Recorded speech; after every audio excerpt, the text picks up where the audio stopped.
Welcome back to Pod Save the World. I'm Tommy Vietor. I'm Ben Rhodes. Welcome back to America, Ben. How you feeling? Pacific time? I'm on Pacific time. I fought a heroic battle to return myself to Pacific time. It just involves staying up late. But it's such a welcoming place to come home to, Tommy. America? Yeah. Everything's good here, right? Everything's great. It's just so nice to come to some place where there are no problems. There's no anxiety. Yeah, it's just exceptionalism. People get along with one another. It's like the late 90s again. Yeah, it's great. We're riding high. Yeah, As a nation. Okay, we have a horrifying show for you today, mostly because of Gaza. We're going to talk about the famine that's happening as we speak in Gaza, how we got to this point, how Donald Trump, Bibi Netanyahu, the world is reacting, the French are reacting. And we're also going to get into how we hope Democrats might respond in this moment. We'll also talk about a political crisis within Ukraine over a corruption investigation. Very interesting story. Whether Trump deserves credit for brokering a tentative ceasefire between Thailand and Cambodia. Why the Trump administration lifted sanctions on a bunch of really creepy kind of human rights violating junta general adjacent guys in Myanmar. Not good guys. Not good. I mean, it's very interesting to hear you talk about that one, Ben. And then update on the trade talks with China and how sort of spilling out. Sort of some preemptive tacoing to the Chinese happening by the White House. We'll also talk about why French President Emannuel Macron and his wife Brigitte have filed a lawsuit against a far-right, kind of crazy podcaster in the United States. And then, Ben, you'll hear my interview with Mstyslav Chernov. He's a Ukrainian director, writer, producer. He just released the new documentary, 2,000 Meters to Andriivka. So we talked about that. I've interviewed him in the past. He's an unbelievably brave director. This film is extraordinary. I mean, he's literally in foxholes, in trenches with Ukrainian troops on the front lines as they are trying to capture this small village back in 2023 during the vaunted Ukrainian counteroffensive. I think that sometimes we, are understandably focused on Gaza, Trump, all these things, and we focus on the politics of the war in Ukraine, but we kind of lose sight of what's happening on the front lines, what the Ukrainian people are going through. So I'm so glad that, not only do you have that conversation, but people should check out the doc too. And just the humanity of the people involved in the fighting, because we talked about this in the interview. Like, it's really weird how every day you log onto Twitter and you see another video of an FPV drone killing either a Ukrainian soldier or a Russian. And so in a sense, we are more inundated with like first-person views of the horrors of this war, but we are more divorced from the reality and the humanity of it than ever before. And Mstyslav literally is like side by side with these guys as they're crawling through mud and in trenches and like looking for these drones, hoping that they're not going to just, kamikaze them. But he really like centers these people and just the courage, but also just how normal they were, like farmers, students. Just guys, defending their country. Yeah. So a really incredible film, 2,000 Meters to Andriivka. It's in theaters now. Highly recommend seeing it. All right, Beth, so let's start with the situation in Gaza because images that have been coming out in the last week or so of starving children have led to global outrage and hopefully an inflection point where the international community will come together and say enough. Get aid in, but also let's just end this war. And to put it bluntly, Gaza is starving. Children are dying. On Tuesday, a UN body called the IPC said, quote, "The worst case scenario of famine is currently playing out in the Gaza Strip. Mounting evidence shows that widespread starvation, malnutrition, and disease are driving a rise in hunger-related deaths. Famine thresholds have been reached for food consumption in most of the Gaza Strip and for acute malnutrition in Gaza City. The World Food Program says that 1/3 of the population in Gaza is not eating for days on end, and roughly 470,000 people are living in famine-like conditions." And I think, Ben, what listeners have to understand about this is that there's not an on and off switch for a famine. You can't just give a starving baby, for example, food and then they'll be okay. It requires a long, careful refeeding process. You can overload their systems if you feed them too fast and kill them. And malnutrition also means you're more likely to get sick, or you won't heal from an injury, or you can have stunted growth or cognitive problems. So that this disaster is going to spill out over years. And aid workers are talking about, they're seeing Israeli forces throwing out baby formula when screening volunteer possessions on the way into Gaza. even though the Israelis claim that they send in 2,500 tons of infant formula. Doctors are also reporting, shortages of IV drips used to treat malnutrition. There's stories of medical professionals being too weak to treat people because they're starving too.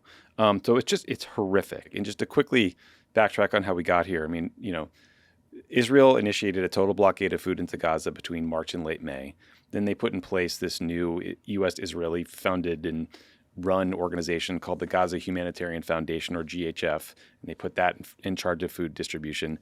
Every expert predicted it would be a disaster, and it has been. The GHF replaced roughly 400 UN aid distribution sites with 4 total hubs, and then forced Palestinians to walk miles through active war zones to get food. Since the end of May, over 1,060 Gazans have been killed and 7,200 injured near these GHF hubs. And, there's been a lot of reporting about atrocities by the IDF or shooting at civilians, horrible stampedes in crowds. And there's been a lot of denialism of those reports and stories. Here are 2 excerpts from interviews with a former member of U.S. Special Forces turned GHF whistleblower. His name is Anthony Aguilar. He's about his experience staffing one of these sites. The first portion is from a BBC interview. The second part is from an interview with an Israeli expat group called Unacceptable. I witnessed the Israeli Defense Forces shooting at the crowds of Palestinians. In my entire career, have I never witnessed the level of brutality and use of indiscriminate and unnecessary force against a civilian population, an unarmed, starving population. Without question, I witnessed war crimes. This little boy, from where he came from, walked 12 kilometers to get there, just to get there. 12 kilometers. Look at this boy. And when he got there, he thanked us for the remnants and the small crumbs that he got. And he sets them down on the ground, because I was kneeling at this point, and he sets his food down and he places his hands on my face, on the side of my face, on my cheeks, these frail, skeleton, emaciated hands, dirty. And he puts them on my face and he kissed me. He kissed me and he said, "Thank you," in English. "Thank you." And he collected his items and he walked back to the group. And then he was shot at with pepper spray and tear gas and stun grenades and bullets shot at his feet and in the air. And he runs away scared. And the IDF were shooting at the crowd. So they're shooting to control the population that's along the Marag corridor. And as they're doing that, they're shooting into this crowd. And Palestinian civilians, human beings, are dropping to the ground, getting shot. And Amir was one of them. Amir walked 12 kilometers to get food, got nothing but scraps, thanked us for it, and died. So Netanyahu's response to all of this has been, "Don't believe your lying eyes." Trump, however, doesn't really seem to be buying it, Ben. Here's a clip from Netanyahu Sunday and then Trump on Monday. There is no policy of starvation in Gaza, and there is no starvation in Gaza. We enable humanitarian aid throughout the duration of the war to enter Gaza. Otherwise, there would be no Gazans. We can save a lot of people. I mean, some of those kids that's real starvation stuff. I see it. And you can't fake that. Okay, so Ben, sorry for the long wind up there. This war has been raging for 2 years. Last week, honestly, it kind of felt like it was endless and maybe would go on forever. This week, I'm trying to be a little more hopeful. I'm wondering if we've reached a tipping point and that what people are just seeing that what's happening is evil and just has to be stopped. But I don't know. Is that naive? How are you feeling about it? I feel the same way that you do. I do think it's useful and important that you did the accounting you did, because you and I both have engaged with people involved in this denialism, and we'll have time to discuss that more today, including with the Democrats. But even if you just listen to this podcast, in addition to the details you laid out about the policy of starvation, it is a policy of the Israeli government to deny food into Gaza. That's a policy of starvation. There are 2 other points I want to add to this, because it kind of anticipates the debate we're having now. The first is how much aid experts warn about these things. We had the head of UNRWA in Gaza, that's the UN agency that did the aid distribution, on this podcast. And he said on this podcast that if you make UNRWA illegal, if you cut UNRWA out of the distribution system, which Israel was doing, they're passing laws to the Knesset. It was a policy choice by Israel to eliminate UNRWA, that no one else is going to be able to fill this space. And that's exactly what happened. They dismantled UNRWA's capacity to deliver aid. They cut off aid getting in, no aid got in, and you got this horrific Potemkin Gaza Humanitarian Foundation that everybody warned about too. So it's not like nobody saw this coming. People were telling us in real time that this was going to happen, and now it's happening. Yep. The famine has been unfolding. The same people now who are doing denialism were the kind of people who used to say, oh, I keep hearing there's going to be a famine, Right. And they were denying that people were getting, more and more desperate for food, and now, lo and behold, people are starving to death. The other thing is we are watching war crimes before our eyes. And guess what? When Bibi Netanyahu is indicted for war crimes, the reaction of the U.S. government, and at the time it was the Biden administration, is to attack the ICC and to defend the person who committed the war crimes. That person is going to think he can act with impunity. And one of the things that is so frustrating is that Bibi Netanyahu is literally saying, not only is there no policy of starvation, there is no starvation. And I've seen the most cynical things I've ever seen in my life about how maybe this child that you see starving to death has some other disorder, or he has diabetes, it's fake news, blah, blah, blah. And so it's all these habits of disinformation and misinformation and lying that we've seen in politics over the last 15 years that have been normalized, that are on display trying to obfuscate around this. Now, the reason I'm hopeful is it felt like the last week, a bit like when the Abu Ghraib pictures came out in Iraq. Like by that time, most people who paid careful attention knew, shit, this was a really bad idea to invade Iraq. But it shocked the conscience. But all of a sudden, people, normies who didn't follow this stuff closely were like, what the fuck is going on over there in Iraq? Right. And not unlike the Tet Offensive in Vietnam, Exactly. too. This feels like one of those moments when people that weren't paying attention or only kind of paying attention, or people who are willing to give the benefit of the doubt to the gaslighters, all of a sudden are like, wait a second, there's kids starving to death. And I do think that is something that hopefully it changes the dynamic right now. It has not yet, because airdrops are not an answer to this question. But I think it will change the dynamic about the situation in Gaza, about the Israeli government, about the morality of supporting the Israeli government going forward. So it does feel like something has changed with these images. And some of that is more and more people speaking out. We can engage the debate you did about whether we should welcome those people or not. Of course we should welcome those people. Yeah, let's get to that in a little bit. But no, I mean, just on your point about the getting away from the UN to the GHF, I mean, Israel's justification for setting up the GHF is they accuse Hamas of siphoning off aid. Israel also has long-standing grievances with UNRWA, the organization at the UN that was distributing aid, including a totally legitimate outrage that there were some UNRWA employees that may have participated in October 7th. But that doesn't justify getting rid of, cutting off the organization, right, in their expertise and their ability to distribute aid in Gaza. And also, over the weekend, the New York Times reported that the Israeli military never actually had proof of Hamas systematically siphoning off aid from the UN system. There was, and this was sourced to Israeli officials. There were, of course, examples of Hamas stealing food, reselling it at massive markups. That's a legitimate problem. But moving to this GHF system led to famine, not blowback against Hamas or weakening of Hamas. Yeah, and one important thing about UNRWA too, because there was this huge effort to kind of really push this narrative that there were these Hamas operatives in UNRWA, or these people that had participated in some way in October 7th who worked for UNRWA. There are 30,000 people that work for UNRWA. Because it's everything. It's not just the aid distribution. It's the health and education system in Gaza. So 30,000 people, and because there's a handful of people that may have questionable ties, Israel acts like all 30,000 of those people are Hamas. That all of UNRWA is Hamas, which is not true. The reason that's important is it's both the mechanism, the excuse they use to shut down the aid distribution. It's also the same mentality they use to all Palestinians in Gaza. Because there's some Hamas people here. They're all Hamas. That kid who walked 12 kilometers and thanked the guy, we're going to treat him like Hamas, right? And this is outrageous, and it's not excusable just because you point at Hamas for everything. Hamas, there's no war in Gaza happening right now. There's no armies of Hamas fighting back against Israel. No, it's mostly the IDF detonating leftover IDF shells that Hamas used to detonate buildings. That's why they're leveling so many structures. It's a lot of that. Yeah. So this aid, and we should say you'll see these announcements. Okay, we're going to resume airdrops, Airdrops, we've also covered this on the podcast, an incredibly inefficient way of delivering aid. You could just driving a few trucks into Gaza would be far better than airdropping aid. It can be dangerous. Aid can drop on people. It's not an efficient or humane way to deliver assistance.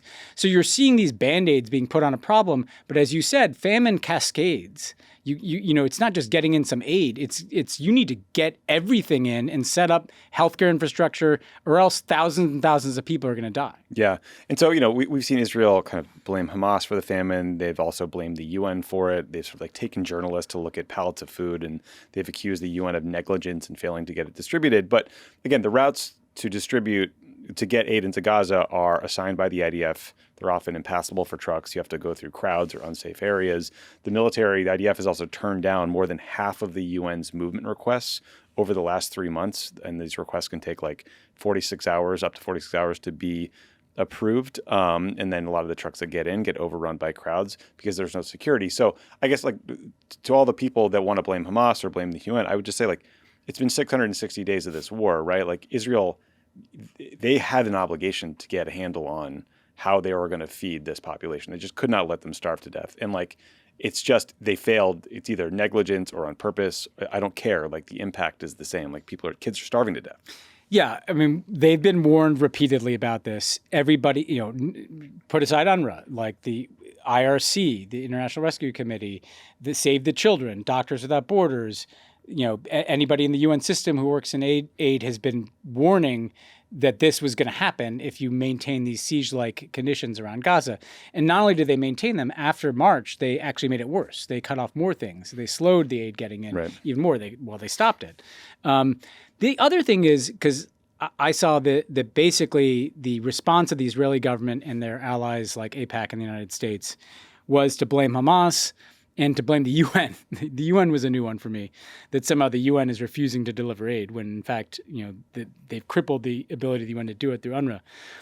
But put aside how wrong it is factually, because it is factually wrong, your reaction to children starving to death is to figure out a narrative of who else to blame. Yeah.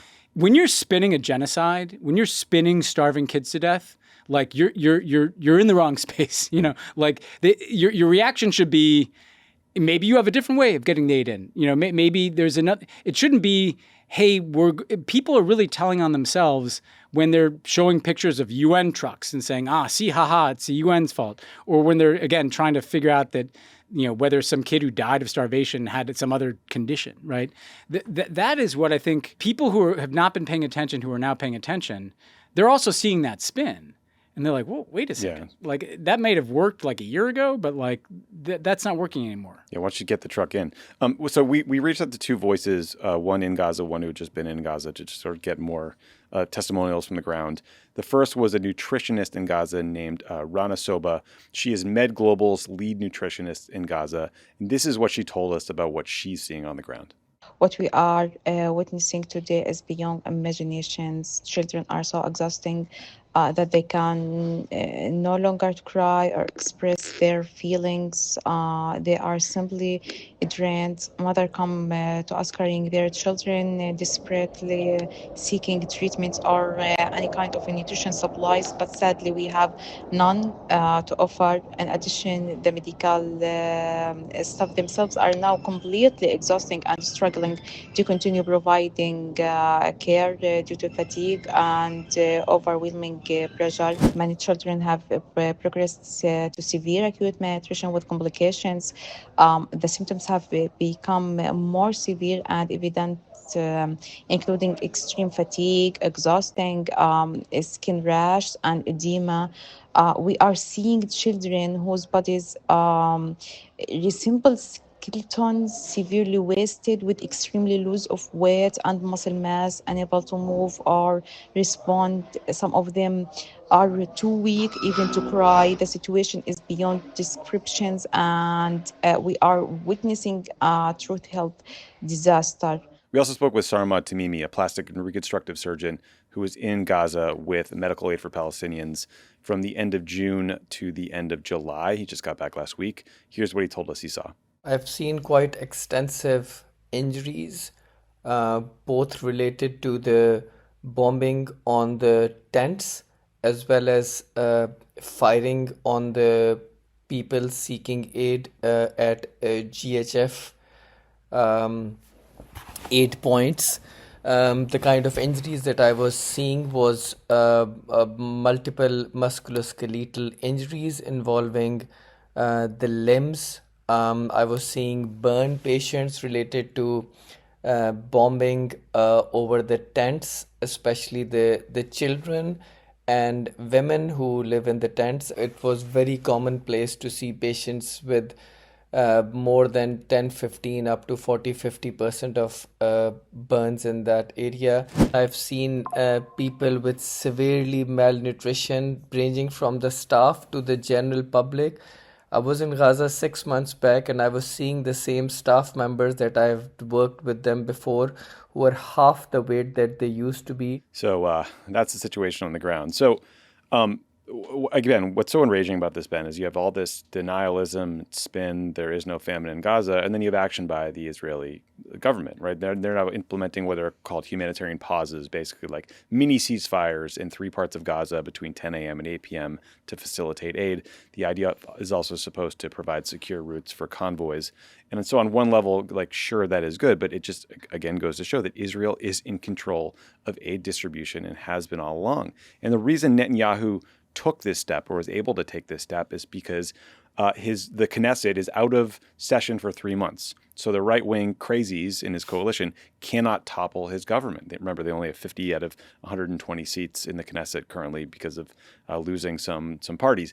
And because Netanyahu made this decision on a Saturday when some right-wing members of the coalition were observing the Sabbath and couldn't block him, right? So This gives him this kind of like temporary political reprieve, something he can tell Trump he's doing to deal with the situation. But again, like, it's so short-term, because long-term it's bad politics, because unfortunately, like last month there was a poll that found that 2/3 of Israelis opposed increasing aid into Gaza. How, that was before the acute famine, but like that kind of gives you a sense of where a lot of the Israeli public is in terms of their sympathy for people in Gaza. But also, the majority of Israelis would support a negotiated truce with Hamas to get the hostages back. But what Bibi's putting in place right now enrages everyone politically, because it's like essentially a short-term mini ceasefires, but with no progress on the hostages. Like, I was talking to Amir T-Bone about this yesterday from Haaretz, and he was like, people are just incensed about how terrible this outcome is. Well, because his reaction is always just like, what gets him through the next week? Exactly. So he's thinking about, well, I got to do a little bit to placate international opinion, but I got to look over my right shoulder at the far right. I got to try to keep these images of Gaza away from the Israeli people. like he's literally just, he's like Ray Liotta at the end of Goodfellas, like, driving around trying to keep 9 balls in the air. And actually, it's the one thing he's good at, Now it shows the fact that they're doing anything to, whether it's mini ceasefires or letting some dribble of aid in, shows you if there were more pressure, and you talked about this well in PSA, but if there were cutoffs of military assistance, if there were sanctions on Israeli government officials, if there were UN Security Council resolutions that weren't vetoed by the United States, we'd have a game change.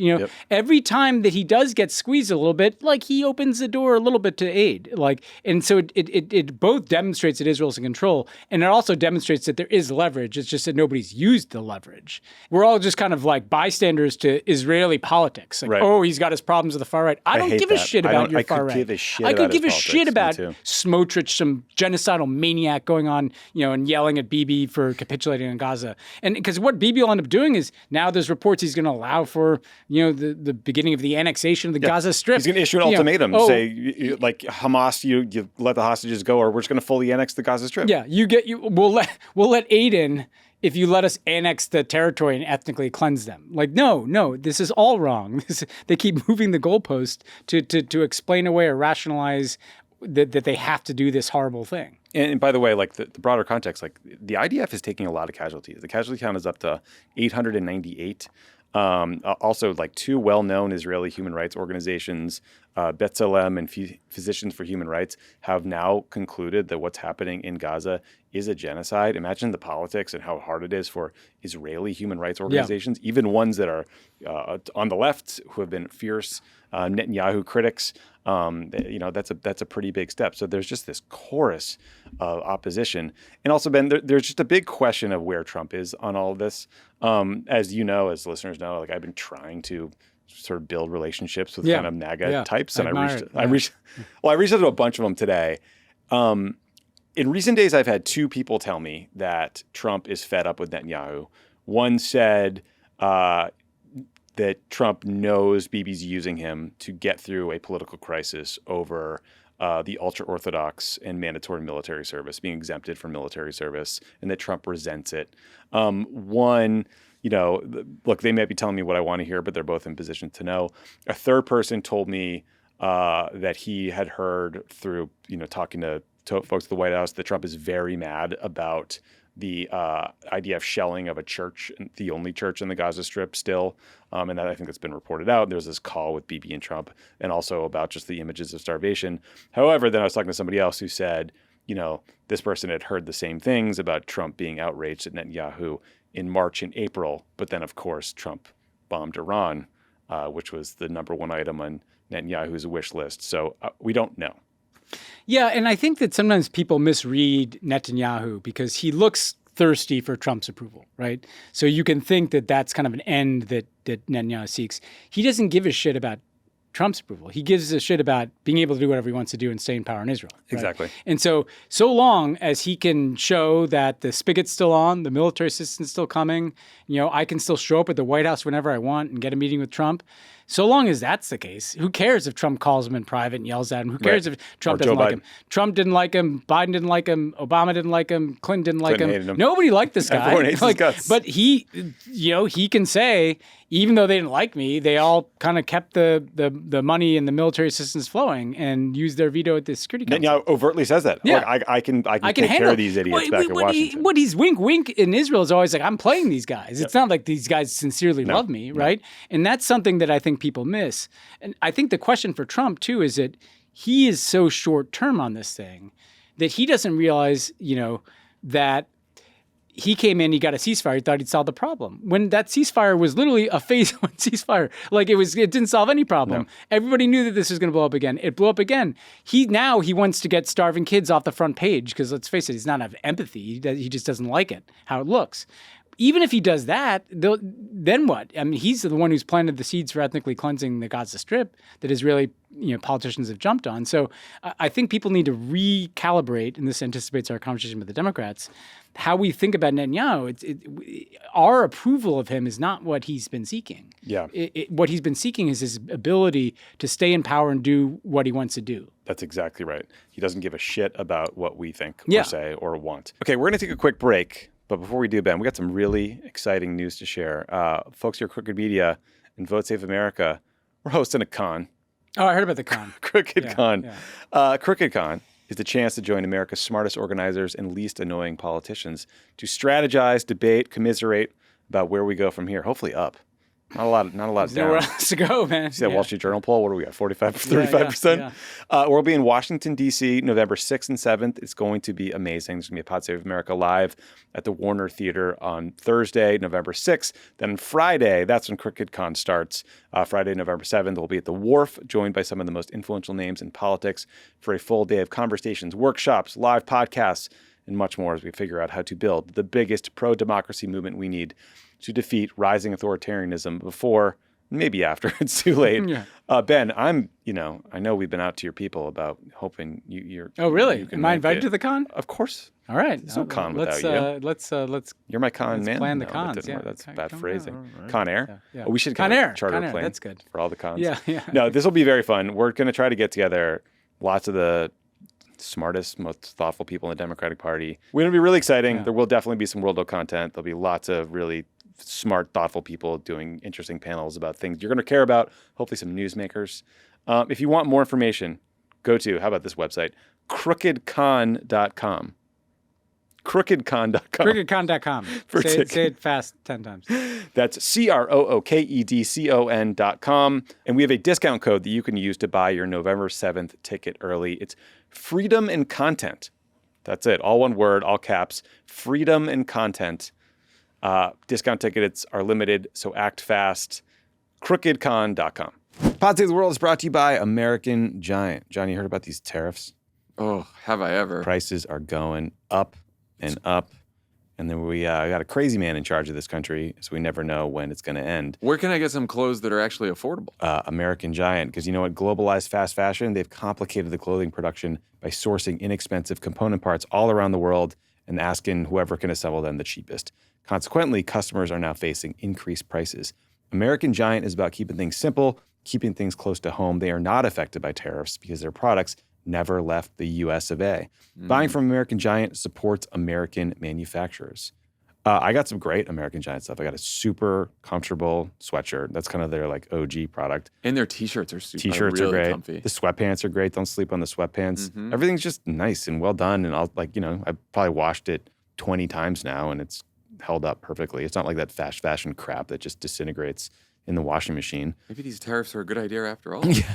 Coming to a Trump ad near you. Mega corporations obsessed with growth are churning out cheap apparel from poor quality materials. Choosing American Giant means taking a stand for hardworking people, local communities, and quality clothes.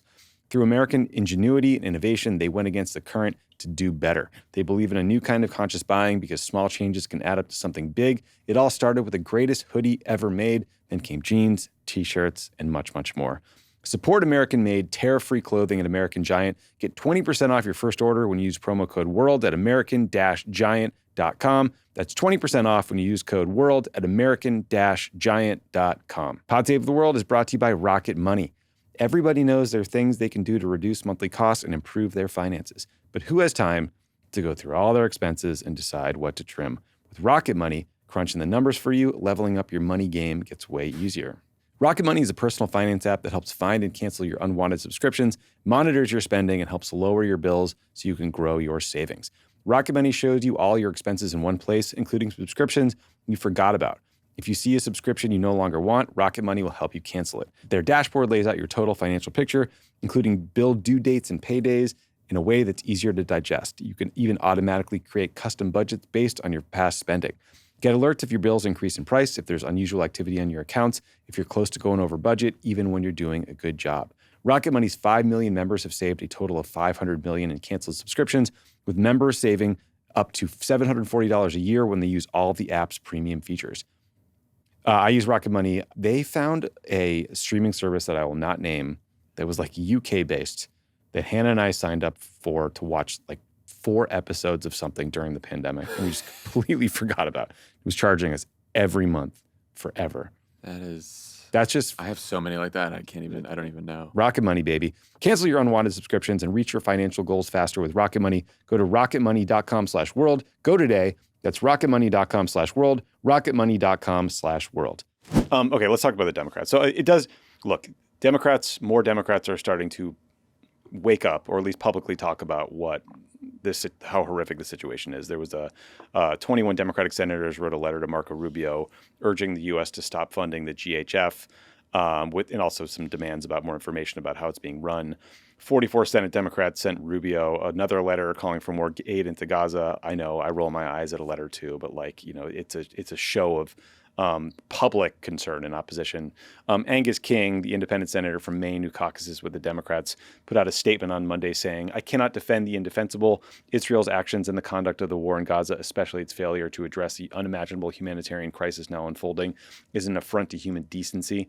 I am through supporting the actions of the current Israeli government and will advocate and vote for an end to any U.S. support whatsoever until there is a demonstrable change in the direction of Israeli policy. My litmus test will be simple: no aid of any kind as long as there are starving children in Gaza due to the action or inaction of the Israeli government." Strong statement there from Angus King.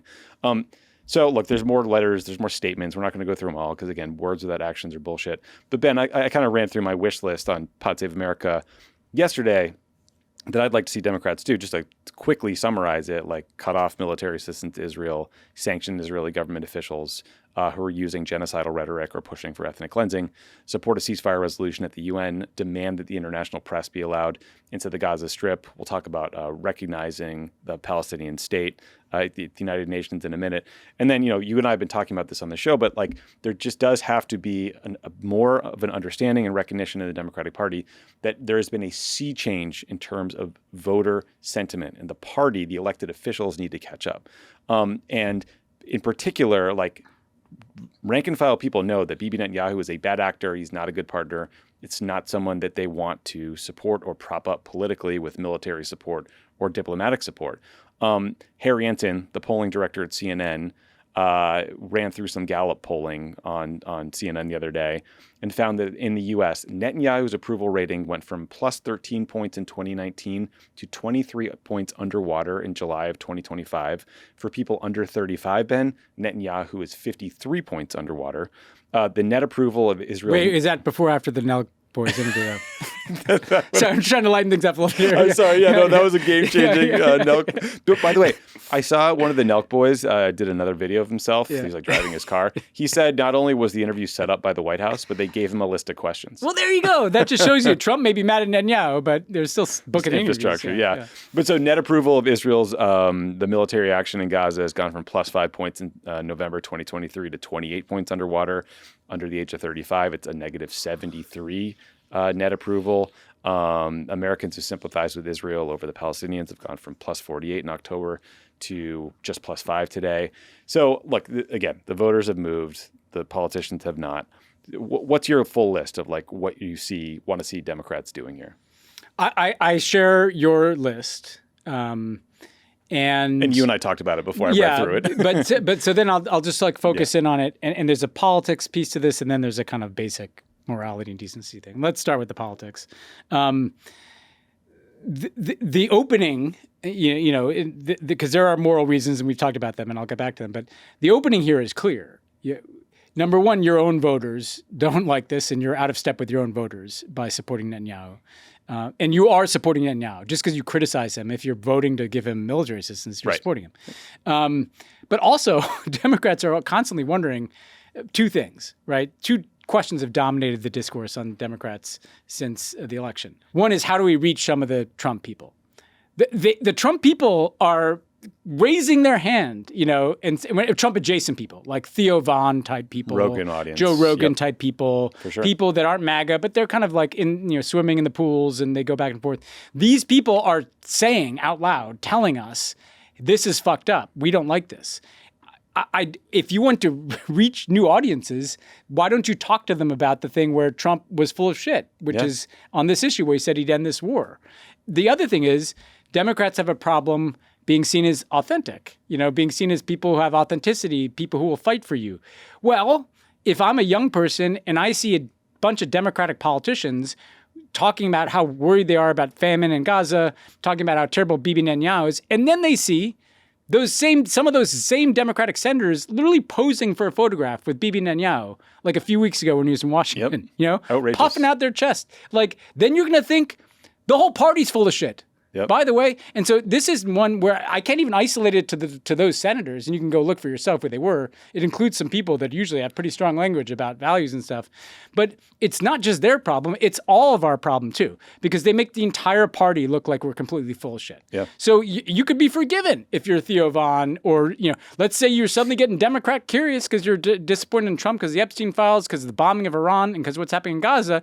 And then you look at Democrats and you see they're posing for photos with Bibi, or they're somehow criticizing Bibi but voting to shovel the military out the door. So what I think Democrats have to be for cutting off military assistance to Israel. They should be for all the things you talked about: UN Security Council resolution, sanctions on Israeli public officials who are engaged in war crimes, including talking about ethnic cleansing. How about for non-Israel-led investigations into the murder of American citizens, which happens regularly in the West Bank? For the ICC being able to do its work, I thought we're for the rules-based order, right? Right. And let's take this to the point of morality here. here to end on a more serious note. I think part of what is so destabilizing for us is first and foremost what is happening to the Palestinians and to the people in Gaza. But it's also the sense that what is happening is connected to what is happening everywhere else in the world, in the sense that we're living through this age of authoritarianism. We're living through an age of lies. We're living through an age of might makes right, okay? And the incapacity to take this seriously and approach this from a moral perspective undermines your capacity to say, I'm upset about what Trump's doing with ICE, or I'm upset about the authoritarian trend in X part of the world. It is so selective to carve this out and say essentially, because we can, the genocide question is an important one. I don't know what else to call it at this point. You've got Israelis calling it that, not just those Israeli human rights organizations, but people writing for the New York Times. Even if you don't want to use that word, this is a war criminal. Like Bibi Netanyahu is a war criminal. You are posing with a war criminal. Yeah, indicted by the ICC. And so to that end, to be specific, I've said this before, I don't know why you take money from AIPAC. I can't fathom how these people at AIPAC, whoever their social media people are. I made the mistake of engaging the other day. You always feel a bit diminished. But Bernie Sanders tweeted that criticizing Netanyahu, said let the aid in, and AIPAC accused Bernie Sanders, a Jew from Brooklyn, from a family that has people who died in the Holocaust in it. They accused him of blood libel. Blood libel. And you expect me to think that that's okay, that they're big donors to the leadership of the House and Senate and the Democratic side? Can I add a little second thing to your list here of grievances with AIPAC? Earlier today, AIPAC tweeted to clarify that they had not made a decision not to endorse Congressman Randy Fine. Are you aware of who this individual is? Yeah, this fat ass who talks about starving kids to death. This is a Republican who called for Gaza to be nuked and told Gazans to, quote, starve away. And AIPAC was like, no. We have not ruled out endorsing him. We're still open to it. So it's like when an organization tells you that they are morally bankrupt, listen to them. It tells you that the Jewish senator from Brooklyn, who knows deeply in his bones the history of Israel and all these things, is committing blood libel, but Randy Fine, we'd be open endorsing him. Don't big tent me on this one, because I just would prefer to have people in the tent that are not okay with what's happening in Gaza. Well, let's talk about the tent, because this is what kind of got the left all mad at me over on Twitter. It's all like the kind of like fucking Chapo wannabe people, and I'm talking about in this moment. I want the tent to be as big as possible. Yes, and that might involve some really strange bedfellows. And look, maybe this is a completely naive hope, but what I'd love to see is the broadest coalition of people, mostly average citizens, coming together and saying, hey, we don't agree on a lot, but let's agree to end this war. And that should include members of Congress too. Like Marjorie Taylor Greene tweeted yesterday an attack on Randy Fine, by the way, the guy AIPAC is defending, that she attacked him for being like inhuman and called what was happening in Gaza a genocide. Imagine if Marjorie Taylor Greene could work with someone like Ro Khanna and Thomas Massie to force a vote on cutting off support for this war, kind of like Massie and Ro Khanna just did with the Epstein files. Maybe it would fail, but I'd love to see it happen. And then, just for Democrats generally, I think one thing we all need to think about, or activists generally, is just think about incentive structures, right? I wish politics was all about people always doing the righteous and noble thing, but it's not. It's often about incentives. Yeah. And I realize that all these Democrats kind of coming late to the party and saying, I strongly condemn this without doing anything about it. That is too little too late. It is not enough. That is meaningless. But when you think about an organization like AIPAC, they have figured out the incentive structure process. They have a carrot, they have a stick, right? They will They're help. quite good at it. They will help you if you're supportive of their agenda, and they will whack you if you're not, and maybe even primary you or fund a primary challenger. And we need a version of that on the left, right? Because if our only approach to people is you're either with us, or if you're with us too late, fuck you anyway, that's not going to create an incentive structure that brings the people we need alongside. And part of that is allowing for the tent to be bigger. you and I have talked about this question of whether what's happening is a genocide. Early on, right when South Africa filed the case, we talked to an expert about the legalities underneath it, right? We've talked about how there's been genocidal rhetoric. We both said that, when you're talking about starving an entire population, I do think genocide is an entirely appropriate word to use. However, I don't always use the word genocide. I've referred to it as a war often because I think there are probably a lot of people for whom hearing it called a genocide is a bridge too far for them and maybe makes me think that I'm too extreme to be part of their cause. And I want them to understand that you can oppose the war in Gaza even if you supported it a month ago or 2 months ago or are like a right-wing Rand Paul type. Like we can all come together and say, you know what, let's just make sure no more children starve to death. That is our goal. I completely agree with that. And look, politics is about addition, not subtraction, right? And any individual should be welcome to evolve their position, to choose to care about what's happening in Gaza, because the goal is to try to save the lives of the people in Gaza. The goal isn't to try to win some argument you had 9 months ago, you know, as much as I would like to be, that's just not the case. I think so on the big tent, I think we should have the biggest tent. Individuals should be welcome, and not everybody's going to agree. Yeah, maybe they may not agree on the, certainly a genocide definition. They may not agree about, the future X policy. AIPAC is a different category to me, though, because they're an institution. I agree. They're an organization that has shown itself to be hostile. Hostile to democracy. Right, exactly. Like right now, at the same time that this has reached acute emergency, you've got colleges paying penalty fees for letting kids protest. You've got ICE had picked up somebody for writing an op-ed, in support of Palestinian rights. So, the same AIPAC is supporting that kind of insidious anti-democratic kind of mindset around this issue. And the only other thing I want to say about this, because it's really important, is that I think that some people get uncomfortable with guys like you and me or some of this debate because they want Israel to be the thing that they love about Israel, right? Their first time they went there, what it represents. And here's and they hate Netanyahu, and even Chuck Schumer, he made this speech about Netanyahu. Here's the problem. Netanyahu could be gone tomorrow. It's not going to go back. We talked about this. Israel has moved to the right. Yeah. So unless and until Israel, the government of Israel, can show that it's moving away from its policies in the West Bank and Gaza, you can't just kind of wish this away or blame it on Netanyahu. This is what is happening, and we need to deal with it. Yeah, this is Biden's problem. He's always talking about Golda Meir. And it's Golda Meir 50 years ago. A long time ago. And just to be clear, short term, I want a big tent. I want to try to solve an acute crisis, which is ending this war.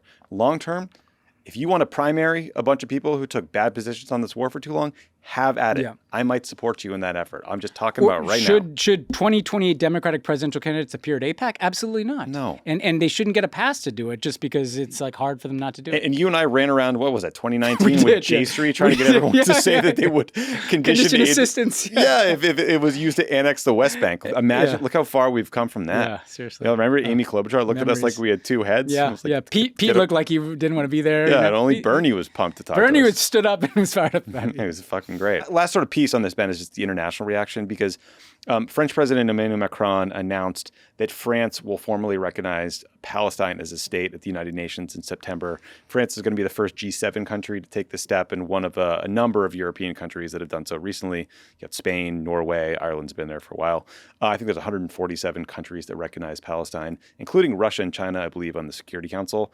On Tuesday, British Prime Minister Keir Starmer announced that the UK will recognize a Palestinian state in September unless the Israeli government takes substantive steps to end the situation in Gaza, agree to a ceasefire, make clear that there's not going to be annexation of the West Bank, and commits to a long-term peace process that delivers a two-state solution. It's a long laundry list there. Strange, yeah. So 255 MPs out of the 650 in the British Parliament have signed a letter urging Starmer to take that step. So that's over half of Labour MPs. So Starmer's a little behind Labour there. Ben, obviously France saying there's a Palestinian state or they'll recognize one. That doesn't make it so. It doesn't give the Palestinian people the land to live on. But how important do you think this step is symbolically? And what did you make of this kind of half measure by Starmer?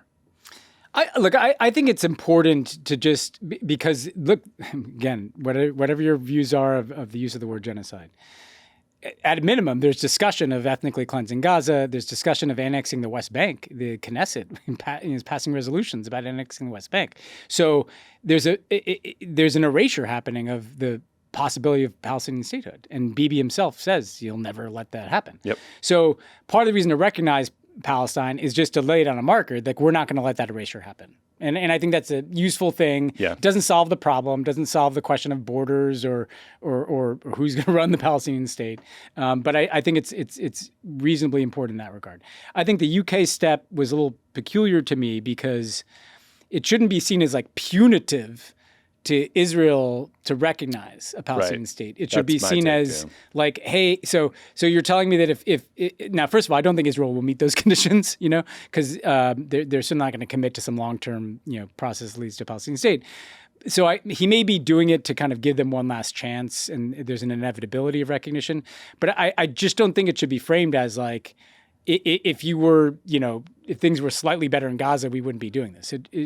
Now, the one other thing I want to take on is that they all say they're rewarding Hamas. No, again, don't fall into the trap of painting all Palestinians as Hamas. If you're rewarding someone or you're offering hope to someone, it's the desperate people in Gaza and the West Bank. It's nothing to Hamas. It's the aspirations of people that feel no hope right now and want to see any kind of international support for them ultimately having their own state. So I think it's the right approach, even if it's a long-term one. And it's not the answer on Gaza, though. I mean, UK would have more impact on Gaza probably cutting off military aid than recognizing Palestinian state. But it matters. Yeah, I mean, I think... By the way, if it didn't matter, then Israel wouldn't get so pissed when it That's happens. right. That's exactly right. Yeah, I mean, I did that sort of long list of possible things that, Starmer wants the Israelis to do, like throwing in start a two-state solution process in there. It's like, okay, that just seems like an easy way for the Israelis to just like make up some fake process and play for time. I totally understand the feeling that this sort of like sea change of movement in favor of a Palestinian state in the wake of October 7th feels like Hamas is being rewarded. And I hear that, and there's some emotional truth to that, and there's some factual truth to that, and I totally get it. But I think the context that's kind of missing in that shorthand is that people have been begging Netanyahu from like the very beginning to figure out kind of a day after plan, a governance plan for Gaza, a sort of peace process set of conversations or something, an alternative to Hamas, like something with the Palestinian Authority. He's been offered Saudi Arabia. Yes, exactly. And look, we're not naive here. Like we understand that the politics of talking about a two-state solution in Israel right now are impossible. No Israelis want it, not even some of the most progressive ones. But there still has to be some alternative to Hamas if you want to disempower Hamas. And I think that's kind of what these moves by people in Macron are reflecting. Yeah, and I think that, look, part of the reason why there's been a collapse in Israeli public support for a two-state solution, not just since October 7th, before that too, is because people like Netanyahu like killed it for so long, And look, at the end of the day, in the Obama years, like I was pretty open to, before even recognition, just putting out the U.S. plan for the borders and everything. And you would always hear from the kind of pro-Israel crowd, well, you got to hug Bibi was one thing you heard. But then the other thing you heard was, this should be negotiated between the parties, not imposed from the outside. At a certain point, the parties are not negotiating this thing. So if you believe it, then stand behind your beliefs. If you believe there should be a two-state solution, then recognize that outcome. Because if you just hide behind, we're going to wait for the Israeli government, who is the stronger party here. I mean, so let's not pretend like this is some equal negotiation. If you're pretending like they're somehow going to come circle all the way back around to where Yitzhak Rabin was at the beginning of Oslo, like you're fucking crazy. Yeah. So either you believe in a two-state solution and you recognize it, or none of your talking points mean anything. Yeah. All right, let's turn to Ukraine. So you're going to hear a lot more about Ukraine during the interview I do with Mstyslav Chernov. And we should just note, Ben, that Trump has shifted his deadline for Putin to end the war from 50 days to whatever he announced that a couple of weeks back to 10 or 12 days now to come to some sort of peace agreement or risk getting sanctioned by the U.S. or maybe tariffs or secondary sanctions. So nothing like negotiating with yourself to show Vladimir Putin how serious you are. But there is this growing political crisis within Ukraine that we wanted to dig into today. This mess stems from Zelensky moving 2 independent anti-corruption agencies in Ukraine under his own control, or at least trying to. Ukraine's parliament passed legislation moving the National Anti-Corruption Bureau of Ukraine, or NABU, which investigates corruption, and another organization called the Specialized Anti-Corruption Prosecutor's Office, or SAPO, which prosecutes corruption, under the control of the Prosecutor General, which is a position that's appointed by the president. Zelensky's stated reasoning for this reshuffle was that corruption investigations were taking too long. He said that there were Russian moles within the agencies. There's a lot of weirdness happening around this. The legislation immediately triggered protests in Kyiv and in other cities across Ukraine. You had thousands of people turning out in defiance of martial law, by the way. And just a little history to help explain some of this reaction. These agencies were established after pro-Russian and incredibly corrupt former president Viktor Yanukovych fled the country in the helicopter on the heels of the 2014 Maidan Revolution, which was a movement that overthrew that government. And so these organizations have this history of being powerful actors to go after bad actors, corrupt politicians in the government, including some of Zelensky's allies, like his former deputy prime minister and this billionaire donor to his campaign. So this move was not popular on the streets of Ukraine, and it was also harshly criticized by the European Union, who called, one official called the independent anti-corruption agencies essential to Ukraine's EU path. And so ultimately, Zelensky reversed course. He put forward a proposal to reinstate the independence of the 2 agencies, but some reputational damage was done, and the EU, I think, is still withholding a chunk of some of its funding that it provides for sort of anti-corruption steps. So, Ben, I was wondering what you made of this episode, and, you know, I had an interesting conversation with Mstyslav Chernov about it that I can tell you about, and what it says about the state of Ukrainian democracy. Yeah, I mean, I this was a worrying step, to say the least. And I mean, look, I think part of what's happening here is Ukraine is trying to do 2 things. Zelensky is trying to do 2 things: survive as a state and survive as a democracy. One of the challenges in extreme wartime environments is more and more power starts to get concentrated in the hands of the president. There are not really independent checks from the parliament or the judiciary. There's a lot of deference to the president, who has kind of extreme powers through military command. But at the same time, Ukraine had made a lot of progress over the last decade in creating some of these alternative, centers of power, including on anti-corruption issues. Ironically, that's what Joe Biden was focused on way back in the Obama right. years, right? Remember that? Yep. That was back in season 1.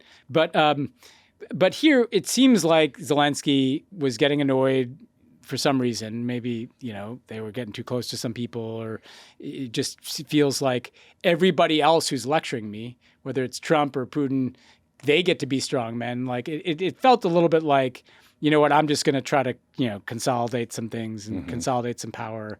And people noticed it, and they took to the streets in Ukraine and in Europe.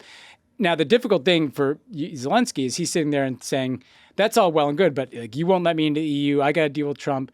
But I still think it was the right thing to backtrack and because you don't want to become what you're fighting against, Right. It is still part of the high ground that Ukraine has, and still part of its future ambition to kind of be a part of the European Union.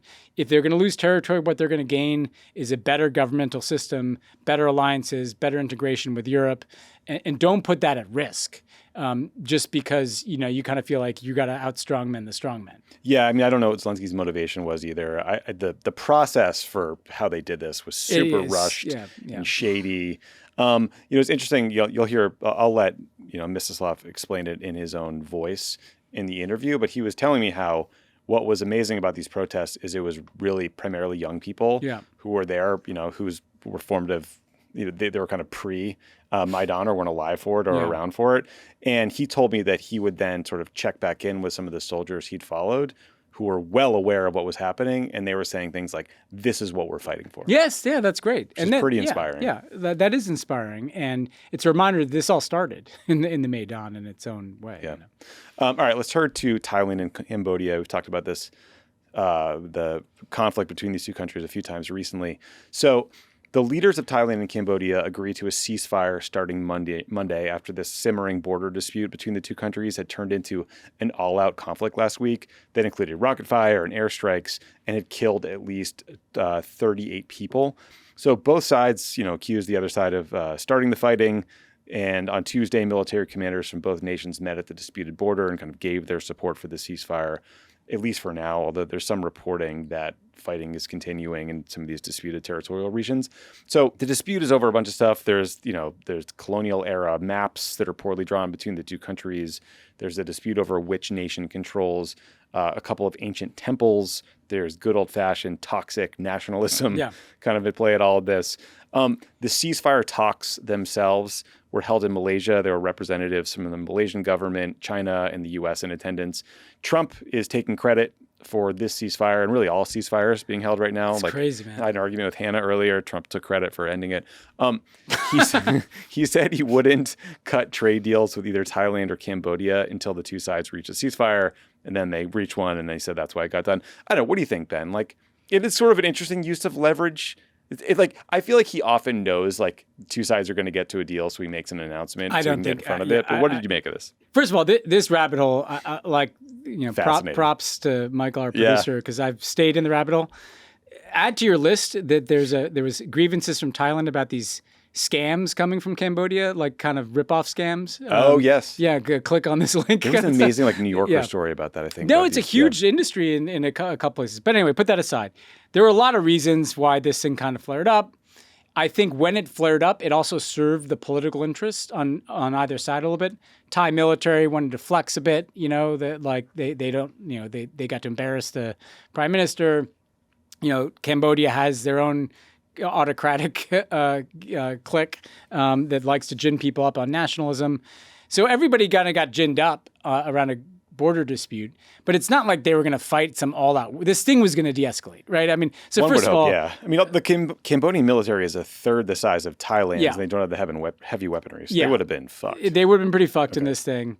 Now, that said, China has all the influence. Cambodia, I mean, when I was in government, I remember when we went to a summit in Cambodia, you were there, the Peace Palace where they had the summit, built by the Chinese. We couldn't even have a conversation in any rooms because the presumption was everything was bugged. Everything was wired.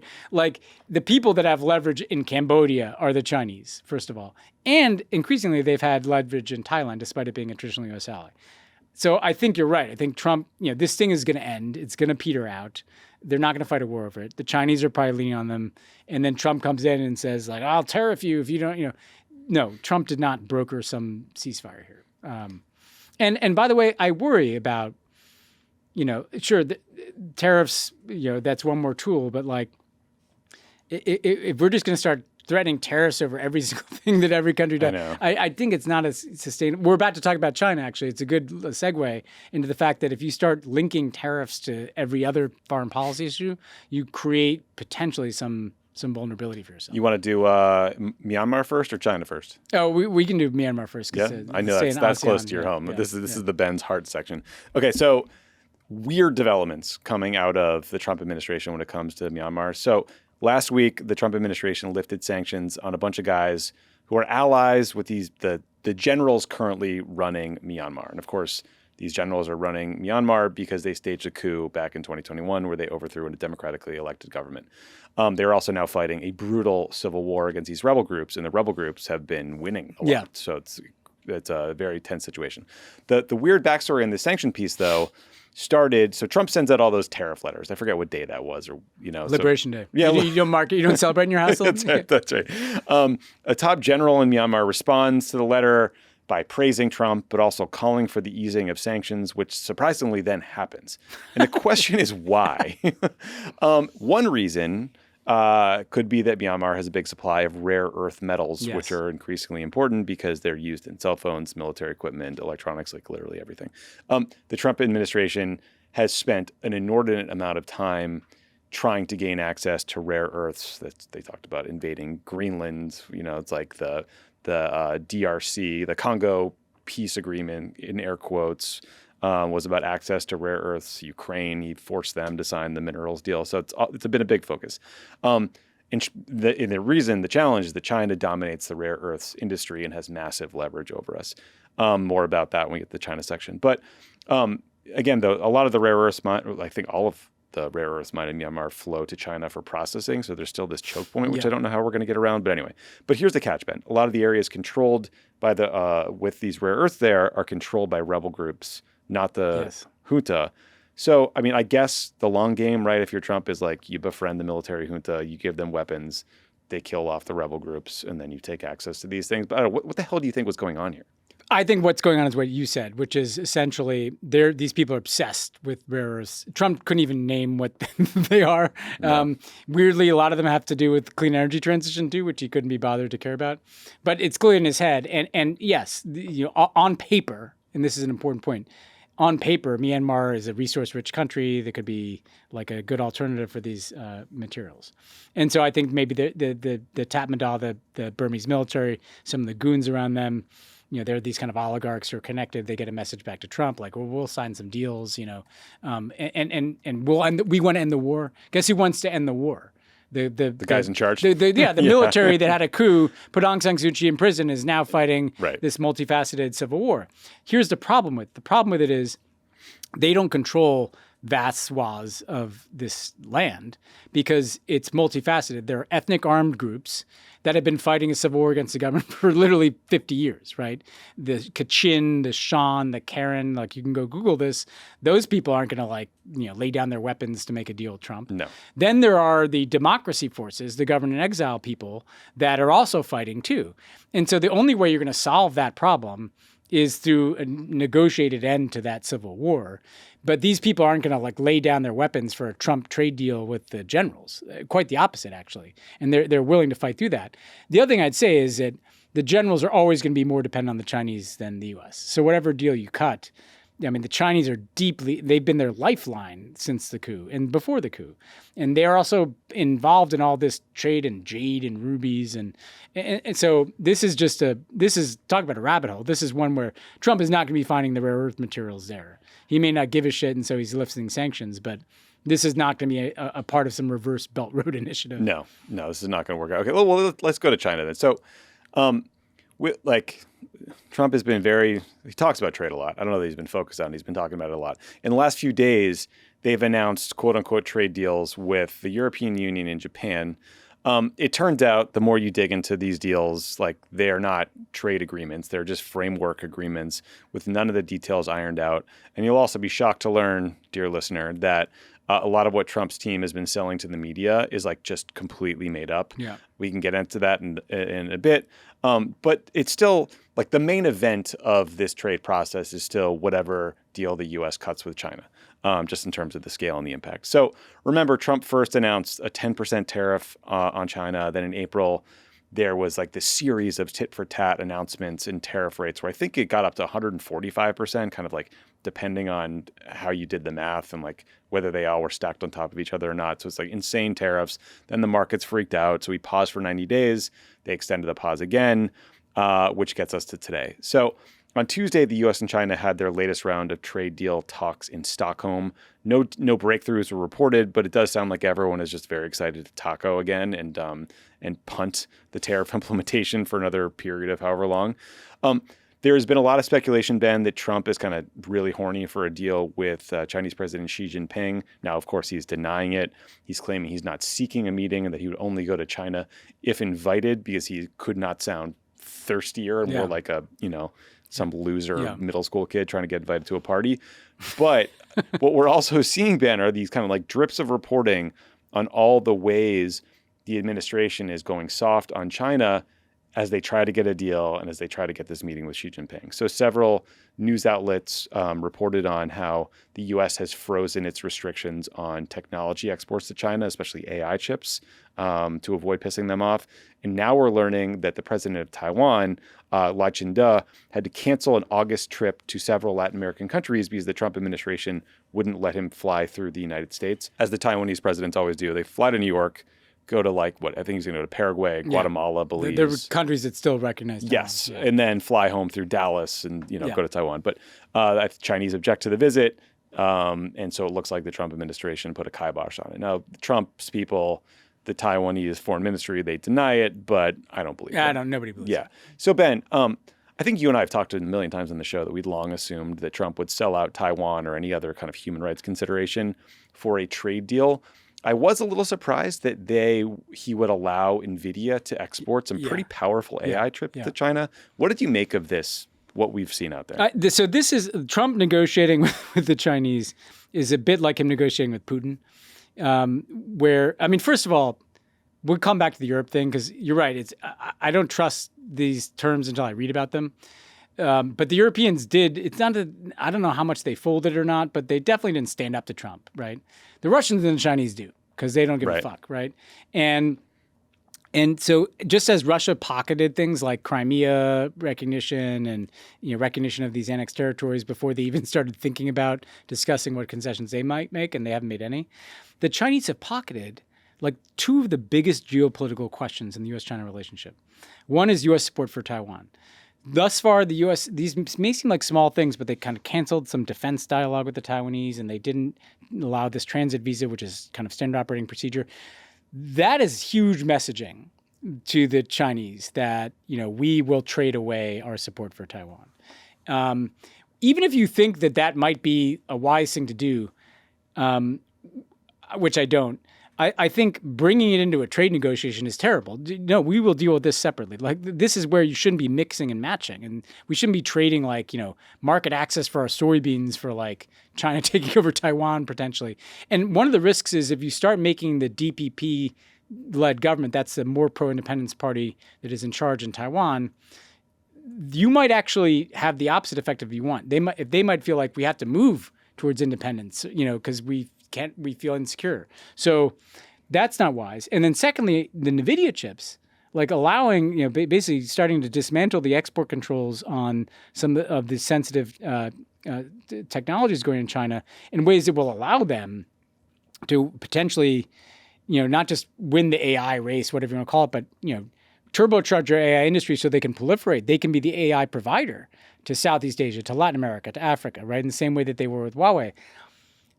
We haven't even gotten to the deal. The Chinese are they're sitting there and they're like, well, it looks like the Americans are backing away from Taiwan. The Americans are backing away from these controls on these chips. Again, whether you think that the controls make sense of the Taiwan thing, lumping this all together is playing to the Chinese advantage because they'll make some concessions. They'll let the rare earth materials be on the market, or they'll agree to buy some more of our stuff, and Trump will treat it like a big win. If the Chinese can get, these out from under these tech controls, feel like that they're back in the driver's seat on Taiwan completely, and feel like they didn't make any truly meaningful trade concessions, this is a huge win for them. And you're right. I think Trump is just dying. Remember the first term, he was so overwhelmed by the protocol? Because the Chinese are good at oh, God, we're going to make you feel like an emperor. Right. They know how to play because they're autocrats. They know how to appeal to the autocrat. He just wants to go and be feted for days and he lost his mind over a tea ceremony. Long red carpets and, beautiful Chinese women bowing to him. And that's all he wants, It's the question is, what's he going to sell out to get there? Yeah, he'll sell out everything. On your point about the EU, it has been interesting seeing kind of the day after and the day after the day after reporting on what's actually in this deal. First of all, the Ursula von der Leyen and the folks, sort of trying to lead the charge here from the EU, they just have the worst possible position. They've got 28 different member states. Yeah, because all these member states, right? And you've got Viktor Orban attacking her, being like, oh, she caved, Trump destroyed her, which helps him politically in both directions because he likes to kick around the EU and he likes to kiss Trump's ass, right? Yeah. So that's sort of he's helping drive the narrative. But also, the numbers in the deal make no sense. Yeah. The EU says they will agree to $750 billion. They'll buy $750 billion in American energy products over the next 3 years. Okay. Bullshit. Total U.S. energy exports were $318 billion last year. So the EU would need to triple its purchases, and the U.S. would basically need to stop selling to any other country because, we're kind of maxed out on what we can export. So none of it, it's all just bullshit. It's a press release. Two quick things on this, sir, because the Japanese one is even funnier because the Japanese denied they even made a deal, right? They denied all. But the two things I'm skeptical of, one are any pledge for an investment number. Because we've seen this Trump, $1 trillion and, with Sam Altman and Larry Ellison or something, $2 trillion in the Gulf. The Japanese, SoftBank, $500 billion. This is all, anybody can say a number. Right. There's no there. But then the second thing is in this deal, it's we get to put the 15% tariffs on Europe. That's part of what we quote unquote won. I don't want the fucking terrorists. I don't either. Do you want to pay 15% more for like anything kind of Chateau Neuf to Pop? Chateau No. Neuf to Pop, man? It's already like too expensive enough. So why is it a win I know. to tax be us. taxing Americans? It's like completely I'm ridiculous. like, hey guys. Yeah, I love the deals, the Japanese trade agreement they announced. The White House said that the Japanese would create a $550 billion investment fund, and then the U.S. would keep 90% of the profits from it. And then the Japanese trade minister said, no, actually 1 to 2% of the $550 billion would be actual investment. The rest is coming form of loans and loan guarantees. So they're completely making stuff up. Yeah. $1 zillion investment. Exactly. Okay, final story, Ben. And sorry for all the listeners, we're going long here. But you'll be glad you stuck around for this one. So we've talked on this show before about a right-wing podcaster named Candace Owens. She used to work at the Daily Wire. She got the boot for some rather anti-Semitic rhetoric. Now Candace is doing a podcast on her own. She racks up massive download numbers, and she is living her best, most detached from reality life. I assume she's beating us on YouTube subs. Crushing. Yes. Please subscribe Yeah. to Pod Save America and Pod Save the World on YouTube, because people like Candace Owens are smoking us. Smoking the algorithm. And when people search for political news, they get her stuff, and we're trying to get them factual information. So please subscribe here. But she's also done like a 5 or 6 part series, I've lost count actually, on her belief that the First Lady of France, Brigitte Macron, is a man. And now it's gotten to the point where French President Emannuel Macron and Brigitte have filed a defamation suit in the United States against Candace for spreading, quote, outlandish, defamatory, and far-fetched fictions that this Brigitte was born a man. Now, this is a pretty serious threat, right? If a head of state is suing you in court, like that scared the shit out of me. But let's listen to how Candace responded. You were born a man and you will die a man. That's the point I'm making. So give us a sample. I'll send my doctors to take your blood. Figure it out real quick, however you want to go about this. Hey, how about just giving us some pictures again of you growing up, raising your children? That would be fine. You're probably hoping, this will go away, and at least we'll say we sued her. We'll say we went after her. She'll probably file for this to get dismissed. I'd like to make it to discovery. I think that we owe that to the world. Anyways, you guys, we are revolting against this. We're revolting against the perverts that run the world. And I want to be very clear here. I count you among them. I think you're sick. I think you're disgusting. And I am fully prepared to take on this battle on behalf of the entire world. Okay? Imagine Candace sends her doctors to your house, like Dr. Oz, Dr. Phil, Dr. Jordan Peterson. It's not exactly the A-team. So Candace says her proof that Brigitte Macron is a man comes from an investigation by a French blogger named Natasha Ray, who has also been sued in court by the Macron family. All of which to say this is not a new story in France. What is new is that the Macron family is tired of Candace's bullshit. Yes. Quite a story, Ben. Quite a story. I mean, like what to add here? I first of all, what's interesting to me is how in our current kind of right-wing world, which includes the French right, I guess, look, Brigitte Macron is much older than Emmanuel Macron. 24 years. 24 years. It's kind of a weird situation. Met when she was his teacher. She was his teacher, right? So that raises some, attention. Odd. Then there was this kind of question: is it a real marriage, right? And so then the conspiracy theories start, where it's like maybe he's gay, and it's that kind of situation, or whatever. And somehow we got all the way from that to like she's a man, Crazy. This is what is so weird about the internet is that you start with an unusual situation. She's 24 years older and she was his teacher. And somehow that logically ends to she must be a man, Yeah. which is fucking nuts. A French journalist named Emmanuel Macron told The Guardian, this is one of the biggest fake news stories worldwide in terms of popularity. 1 billion people have seen it. Like, to your point, it started in 2021. It was sort of this moment of maximum anger at the government in France. I think the Yellow Vest protests were happening.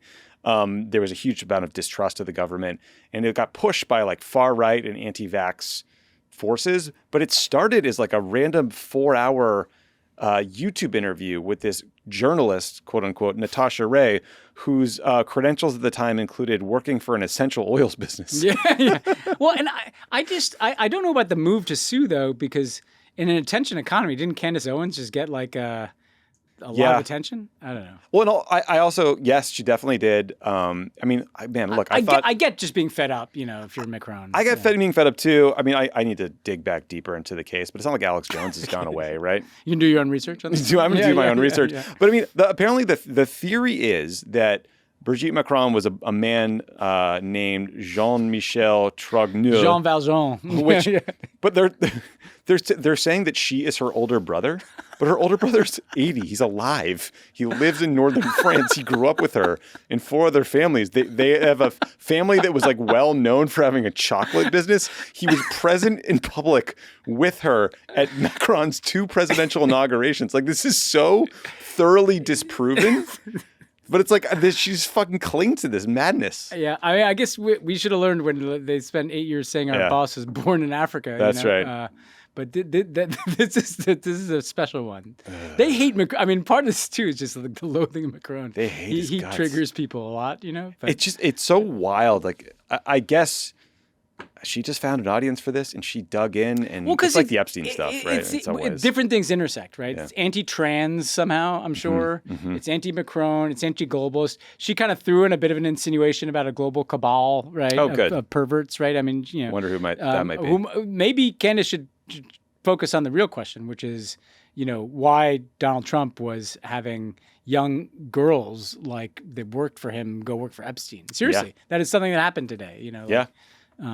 So. The Trump's new explanation for why he and Jeffrey Epstein had a falling out was Jeffrey Epstein kept poaching people who worked for him, and he was pressed on that. And he said, yes, one of them were younger women who worked, I think, like at the spa at Mar-a-Lago. Yeah. And it's like, hey, man, did you think to call the cops then?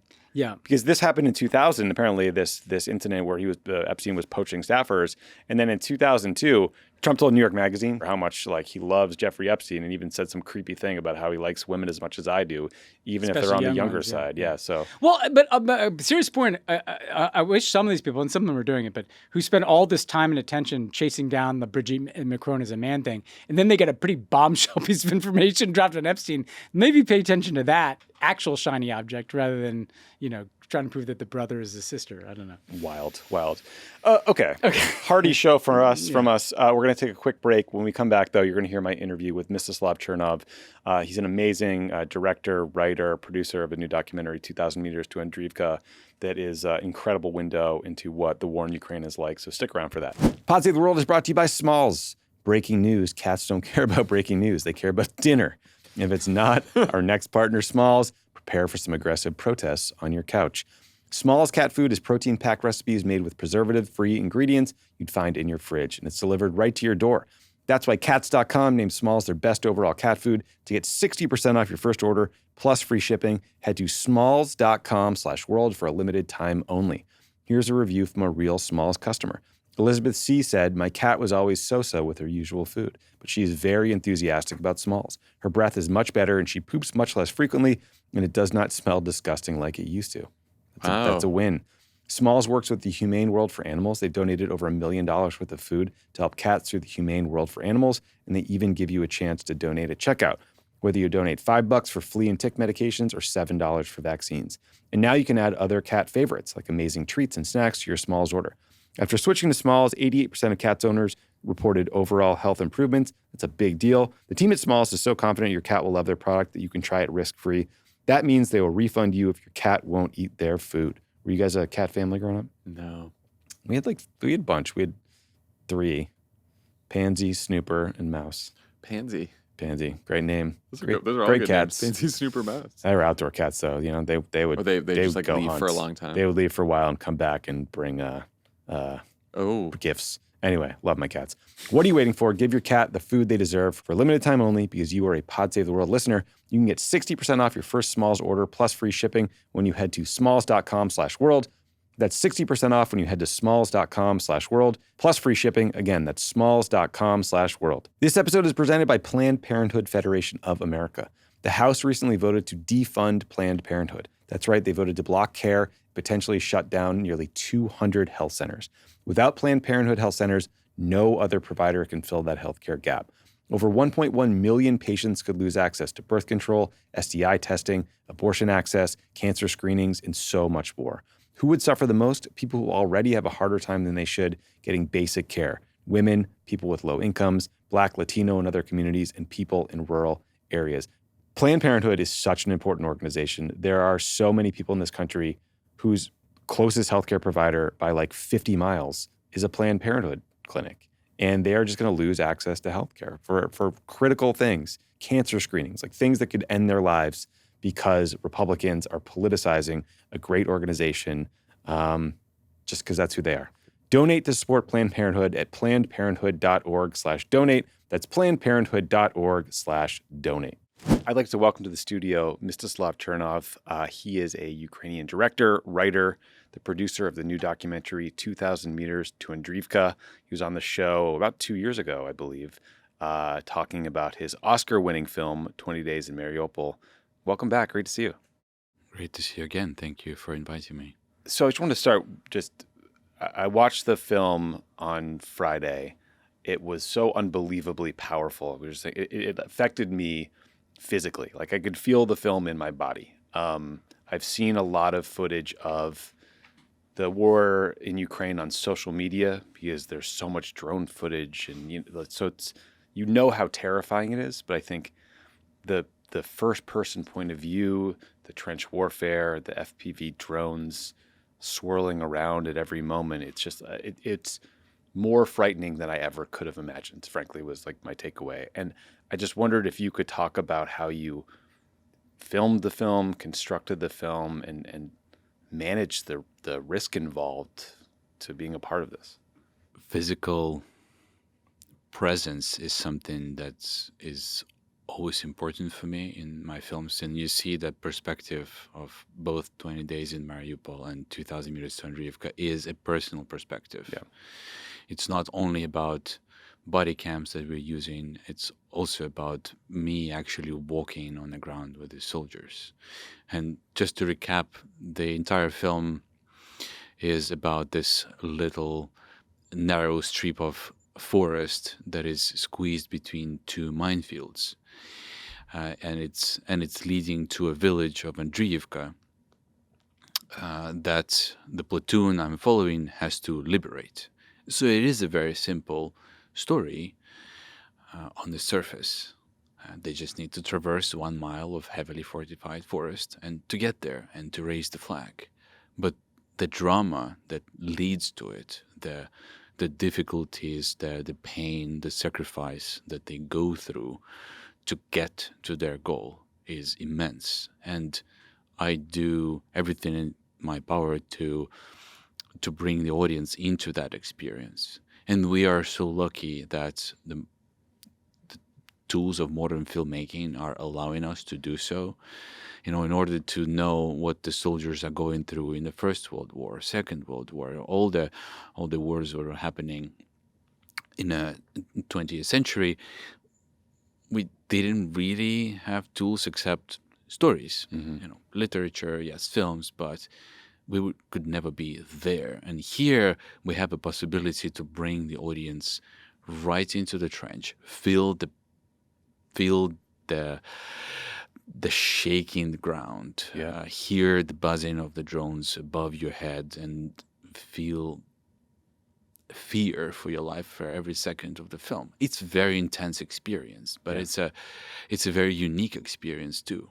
Yeah, I mean, it's extraordinary. I mean, you're physically in dugouts, foxholes, whatever you want to call them, with these men as you are trying to storm this village. I mean, so to step back a bit, I mean, the context was, I believe you filmed this in 2023 during this counteroffensive in eastern Ukraine.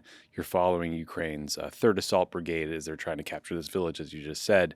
Can you just sort of remind listeners of the context of that moment and kind of like what the push was from the West in terms of the so-called counteroffensive and why this particular mission took on maybe outsized importance? Summer counteroffensive of 2023 at that point was considered as the biggest military operation in Europe since World War II. So it has been prepared over many months. It has been hyped too much, if you ask me, by media. But that's the world we that's the world we live in. Yeah. The war is happening not only on the ground, the war is happening in the media space. So it was very much hyped. There were a lot of expectations. And when it started, considering that Russians have prepared for months and months and months, they dug in and they built the defenses. The counteroffensive was going slowly, and it was going quite painfully on all the fronts. The front line is more than 1,000 kilometers, and the entire front line was on fire. And it was a time when we were premiering 20 Days in Mariupol. So I would be here in LA, I would screen the film along with Oppenheimer and Barbie and other amazing films that were premiering at theaters. 20 Days was also there. So on its own, it was already a strange experience. But then I would fly back to Europe, cross the border to Ukraine, get a train to Donbass, get a car, get to the trenches, to these guys who over time became our friends. And that transition between two worlds was also, on a personal level, so impactful. I really wanted to... these two worlds were colliding inside me constantly. And for me, they were so close, 24 hours away, right? One day away. And I wanted to bring the audiences closer.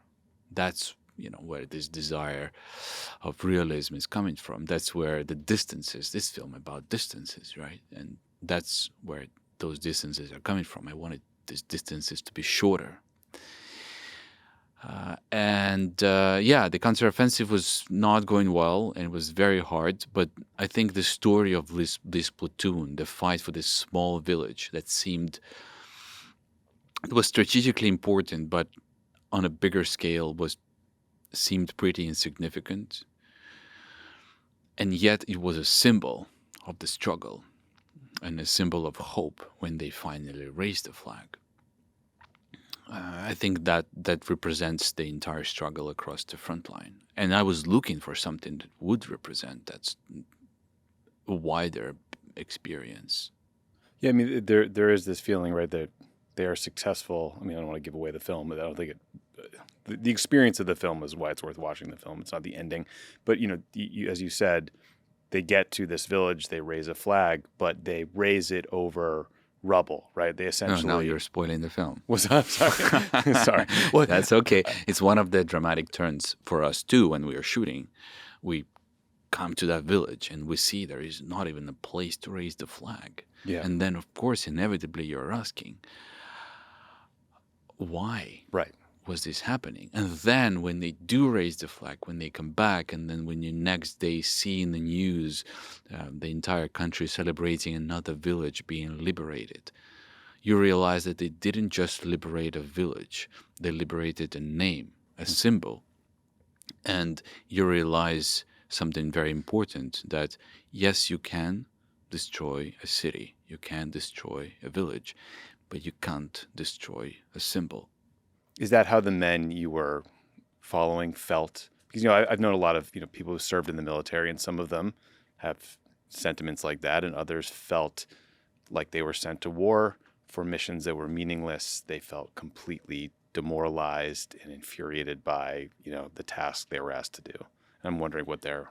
That's not how Ukrainian men are feeling. And if you watch the film, you'll see each one of these people we meet. And some of them, unfortunately, lose their lives. But each one of them made a choice to be there. They know why they're there. It's a battle for 1,000 meters. There's a scene in a film when one of the soldiers in a close combat, while fighting with the Russian in the trench nearby, he's shooting and he's screaming his lungs out. He says, "Why are you here? Why did you come and destroy my home?" And you feel it, that he knows why he's there. And in the scene in the end of the film, when we see a scene where Ukrainian soldier is talking to a Russian prisoner of war after the battle was over, he says, "I'm 19. Do you think this was my dream to fight with you guys? But I know I'm here. but I know I'm here. And why are you here? Why did you come here? And the Russian soldier says, I don't know. Yeah. And that's exactly what it is. For those who came to Ukraine and just invaded, they came there based on lies. They came there based on their own ideas. But for Ukrainians, it's just defending home. Yeah. Can you just talk a little bit about some of the men you follow? I mean, some of them later die, right? I mean, it's tragic. They're all so young. Some live nearby, some live far away, some were in university, some never wanted to be a soldier, some are older than me and have kids. It's an amazing range of individuals. And kind of it seemed like one of the you had a very long conversation with one man who was like, do not make me a hero. That was sort of his sole ask of you. And maybe your first and only conversation or first conversation with him. My first conversation with him, and unfortunately, that's the last conversation with him that was ever recorded. And at least that remains for his family. They have a memory of him, and he is so fondly and so softly with love talks about his family in that conversation. Then when we were editing, we wanted to preserve every second of that. But that's exactly what it is, because these men are, yes, they're soldiers, but ultimately they're civilians. And they are, I think, one of the experiences that the audience is walking away with when they watch this film is that they're just like you and me. They're just guys who yesterday were learning or studying in university, and they were at home, digging a well for their family. They were working at the warehouse, and they were just normal people. And then they made a choice, and they went to protect the land that me personally also, that I call home. And that's what we're trying to do in this film. And it's not, actually, that's very hard sometimes, because we have, with all the great tools of filmmaking, we're still quite limited with time and with material that we have. And the danger here is that exactly because the audience is so used to violence, the audience so used to see some of these pictures in the social media, that they get detached from it. Yeah. So our task in this film was to attach the audience again to humanity of these experiences, to the pain of it, and to the thrill of it sometimes. Yeah. I mean, I think that's such an important point. I mean, your film, you're in the trenches, but you're so connected to the individuals. You know their names, you know their stories, you know where they're from, what they did, what happens to them.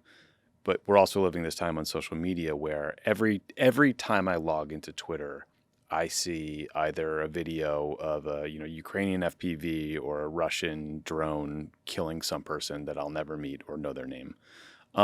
And I understand why both sides do it. Often it's set to music. It's about, showing the might of each, military. But I wonder about the dehumanization, not just for the individuals involved, but for all those who sort of take it in through an algorithm as like this spectator, sport's the wrong word, but you know what I'm saying. No, you're right. You're right. And it's also how many times people who just start watching the film, then that experience changes, of course. But in the first moments, they feel like they are in a video game. Right. Then the heavy realization that this is reality kicks in. It comes in, and then it never lets go. Since once you attach to real people, once you attach to their stories, then it will never let you go. You will never see these social media posts again in a way that you've been watching them. And that's another, I hope that's another thing that we will achieve with this film. As 20 days after screening 20 days, some of people came to me and said, I will never watch news again in the same way that I did. And I hope this works for this film too. They will never watch this social media posts again in the same way. They will always remember that there is a human, and there is a human toll behind that. But again, in order to do that ethically right, in order to not just to be outside and observe and try to connect the audience with that experience, I couldn't stand aside. This film could very much exist in a form of body cam footage stitched with drone footage together with some of the sit-down interviews. But I know if I adequately and ethically want to tell about the tragedy and sacrifice, I need to be there and experience it and risk my life to be able to speak for them and to be able to say I did everything to preserve their memory when they died. Yeah. I mean, there are so many ways that people across Ukraine are contributing to the war effort. You know, there's factories producing as many drones as they possibly can, 24/7. There's industrial, infrastructure backing the entire war effort. And then you meet some of these men who maybe had jobs that were safer, like military police, and made a choice to go to the front line. Why do you think they did that? And is that a common sentiment? The most common answer that I get when I ask them about it, they say, we don't want our children to fight this war. So it is a sacrifice. But I feel and I see that this is sacrifice not only on the level of civil duty to your country, but it's much more personal level of your sacrifice to your family. The history of Russia invading Ukraine goes hundreds and hundreds of years back. It's not something new. Mm-hmm. And generations were fighting with Russia before. We learned that history, we know that history, and so Russia attacking, invading Ukraine again was not a surprise. But what those men feel and keep talking about is that maybe, just maybe, this will be the last time. Hopefully. And that is already a very strong motivation for them. The Western support, or the Trump administration's support for Ukraine has been completely incoherent, right? I mean, 1 minute he's berating Zelensky in the Oval Office, then we're cutting off weapon shipments, and the weapon shipments are back on. Now Putin has a 50-day deadline to get a deal. Now he has a 12-day, I guess, was what Trump just announced yesterday. I'm just wondering how Ukrainians are reacting to or taking in this kind of like madness and incoherence from the Trump administration. I think I would describe it in 3 beats. And all those 3 beats would be me watching our protagonist in a war zone. They are, after the mission for Andriivka, those who survived went on fighting in Avdiivka, and then they went on fighting in the Kharkiv region, which is near my hometown. And we kept following up, we kept speaking with them. So in the beginning, before the elections, there was hope that something will change. So I saw many Ukrainians, including our protagonists, being quite hopeful for a strong position, whatever that position was, but a specific strong position on support of Ukraine, or not, or absence of support of Ukraine. Mm-hmm. But that's uncertainty is much harder than actual problem. Right. So then after the elections, after what happened in the Oval Office, it was devastating for many. And I, again, spoke to Fedya. I said, Fedya, how did you feel about it? He said, well, I knew we were all screwed. But at the same time, I knew that we are not disillusioned anymore. We know that we are on our own. We know that we need to rely on ourselves and on the person that is right next to you. And we'll just have to keep fighting until this is all over. So that was like a next step. And recently, because of this back and forth because of, again, uncertainty coming back, whether Ukraine has support or doesn't have support, or whether Russia has more support than Ukraine, even all those news that were coming from international politics brought to Ukrainians, especially soldiers, detaching from news and just keeping to their job, keeping to their narrow strip of land that, those 2,000 meters that they currently need to defend, and that's what they're focused on. Because words don't reach the battlefield, only actions reach the battlefield. What kind of restrictions are there on journalists like yourself and your ability to move and report in parts of Ukraine? I mean, I imagine there's areas where everyone can just go at any time, but to get to the front line, do you have to be embedded? Depending on the situation, on the security situation, that changes dramatically. In some cases, when security situation is slightly more relaxed, there is more access for journalists. In the cases that are more and more now, we see it on the front line, where very precise, long-range, sometimes AI-driven weapons are being used by Russians. Access to the front line is impossible. Yeah. It would be just impossible to do anything from what we did in 2023 right now. If I was to try to shoot this film now, I wouldn't survive. I wouldn't be able to do it. So in 2,000 meters, in 2,000 meters to Andriivka, in a way, we see like a last reflection of the warfare that the world used to have before emergence of AI and robotic systems on a battlefield. Oh, so you're saying even from just the last 2 years, the proliferation of drones is so... Oh, yes. It changed so much that sometimes I see that this very same third assault brigade that we were embedded with at that point, they now carry some of their assaults completely by unmanned robotic systems. No humans involved at all. So drones in the air, attack drones with the FPV kamikaze systems, and land drones with machine guns. Right. And those battles are successful.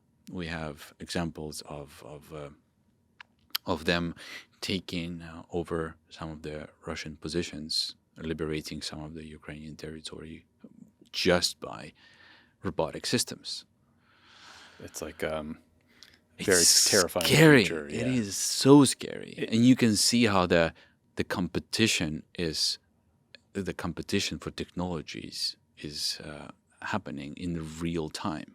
Yeah. I mean, it's like a World War I trench-style warfare is the scariest thing I could ever imagine until you add in a quadcopter drone with a grenade on it flying into your foxhole or tunnel, and which is what these men are dealing with. And it never misses now, and you can't jam it anymore. It's just horrifying. Just stepping back a little bit, we talked a bit earlier in the show today about the political dust-up over Zelensky trying to take control of this anti-corruption unit and then kind of relenting and reversing course. Curious, like, it leads me a bigger picture question about, how people in Ukraine are feeling about Zelensky's leadership these days. I think all of us were in awe of his courage early on, but obviously, like, governing through a war is incredibly difficult, and I'm wondering what the mood is. I think what happened with anti-corruption agency is a great example of what is happening in Ukrainian political system right now. And you saw that limiting independence of that agency led to big protests on the streets. And what was interesting for me is who came to those protests. Young people from 15 to 25 came there and they protested. And those are the people who haven't even seen a revolution of dignity, something that formed our generation's civil identity. Right. Yeah. Right? So they came out and they demanded for this agency to gain independence again. And we see that the government reacted immediately on it and is now reintroducing this law, passing the new law that will even strengthen the independence of this anti-corruption agency, which I feel that is an extraordinary example of direct democracy, the best kind of democracy that could be in the world. When people are not happy with their governments, they go on the street, they protest peacefully, the government hears them and reacts. And to see that happening in a country at war, in a country that has been blamed by even friends sometimes, for various reasons, even by friends sometimes for becoming an authoritarian regime, which is absolutely not true. And this is living proof that it is not true. Yeah. People can exercise their democratic rights even in a country that is at war. In a state of emergency. And right? in a state of emergency.